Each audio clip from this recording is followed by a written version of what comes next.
अगर आप भी यूं ही प्ले स्टोर से किसी ऐप को डाउनलोड करके 1000, 2000, 5000, 10,000 रुपये तक का लोन लेने की सोच रहे हैं सिर्फ इसलिए क्योंकि इन ऐप्स पर लोन आसानी से मिल जाता है, तो आपको सावधान होने की ज़रूरत है क्योंकि इनमें बहुत से चाइनीज़ लोन ऐप्स हैं और जिन्होंने भारतीय लोगों को हायर किया हुआ है आपको मेंटली हरास करने के लिए और साथ ही साथ आपका डाटा चुराने के लिए। ऐसे कितने केस सामने आ रहे हैं कि किसी शख्स ने प्ले स्टोर से 6000 रुपये उधार ले लिए। पहले कहा गया था कि 19% ब्याज होगा और 500 रुपये फ़ाइल चार्ज होगा और हर महीने की किश्त बंधेगी 3 महीने तक, 6 महीने तक तब देना होगा। लेकिन जैसे ही लोन फाइनल हुआ और लोन जैसे ही अकाउंट में आया उसके बाद तरह तरह की कंडीशन सामने आ गई और एक शख्स का तो ऐसा केस आया कि उसने 22,000 का लोन लिया था लेकिन 6.5 लाख रुपए देकर उसका पीछा छूटा। दरअसल में आप सोच रहे होंगे कि आखिर कोई इतना बेवकूफ़ है ही क्यों कि अगर 22,000 का लोन दिया है और 19% के ब्याज की बात हुई है तो उससे अलग पैसा दिया ही क्यों। दरअसल में ये ऐप वाले एक ग्रुप बना देते थे जिसमें रोज़ उस शख्स को गाली दी जाती थी और जब वो शख्स पैसे नहीं देता तो उसके रिश्तेदारों तक को ऐड कर देते थे, रिश्तेदारों का नंबर निकाल के। और ये ऐसे ऐसे हैकर थे जो इस ऐप के लिए काम कर रहे थे कि एक बार किसी का फ़ोन नंबर ले लिया तो उसके फ़ोन को हैक करके उसमें से सारे मोबाइल नंबर ले लेते थे और उसके दोस्तों का, उसके परिवारों का ग्रुप बना के उसको बेइज्जत करते थे कि देखिए ये चोर है, इसने इस कंपनी का पैसा खाया है, इसने इस कंपनी से 1 लाख रुपए का लोन लिया था या 2 लाख रुपए का लोन लिया था। और उस बेइज्जती से बचने के लिए इसने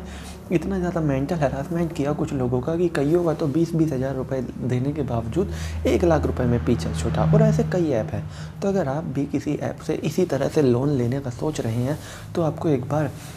सावधान रहने की ज़रूरत है और क्रॉस चेक करने की ज़रूरत है कि क्या उस ऐप ने आपके आसपास भी किसी को लोन दिया है, और अगर दिया है तो एक बार आप रिव्यू भी देख लें और ज़्यादा कोशिश करें कि प्ले स्टोर पर भी रिव्यू देख लें। अगर किसी ऐप का जो रिव्यू है वो 4 स्टार से नीचे या 3.5 से भी नीचे हो तो उससे तो लोन बिल्कुल भी ना लें और कोशिश करें लेटेस्ट वाले रिव्यू देखें। और हम भी उन सभी लोगों से दरख्वास्त ये भी है जो इन सब का शिकार हुए हैं वो प्ले स्टोर पर जाकर उस ऐप को रिव्यू ज़रूर दें, क्योंकि आपके रिव्यू किसी और को खाली होने से, किसी और का बैंक अकाउंट खाली होने से, किसी और का स्कैम का शिकार होने से बचा सकते हैं। और अब ये मुद्दा काफ़ी ज़्यादा गर्म है, इतना गर्म कि आरबीआई को भी गाइडलाइन जारी करनी पड़ी थी कि इस तरह से कोई लोन नहीं दे सकता और अगर देता भी है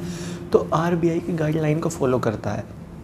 ऐसे बहुत से इंडियन ऐप है जो लोन देते हैं और गाइडलाइन को फॉलो करते हैं और जो चार्ज बताते हैं उतना ही लेते हैं। इनमें से एक का ऐड तो एमएस धोनी ने भी किया और जिसका ऐड एमएस धोनी ने किया है उस ऐप का बेशक इंटरेस्ट रेट हाई है लेकिन उस ऐप की खासियत ये है कि वो आपको पेनल्टी तो लगाएगा अगर आप ईएमआई ओवर ड्यू कर देंगे, लेकिन अगर आप वक्त पर पैसा देंगे तो कभी भी ओवर चार्ज नहीं करेगा और जितना पैसा बताया है उतना ही आपको वापस देना होगा। तो इस तरह के ऐप से आप ले सकते हैं पैसा जो इंडियन ऐप्स हैं, लेकिन अगर आप उन ऐप से लेंगे जो आपको पता ही नहीं है, पहली बार आपने नाम सुना है, आपके सामने ऐड आया और आपने पैसे ले लिए। बहुत से ऐप तो मुकेश अंबानी की फ़ोटो लगाकर अपना प्रचार कर रहे हैं, मुकेश अंबानी की फ़ोटो पर लिखा रहता है मैं दूंगा पैसा, जबकि हकीकत तो ये है इन ऐप्स की ये तरकीब होती है आपको भोले भाले लोगों को फंसाने की।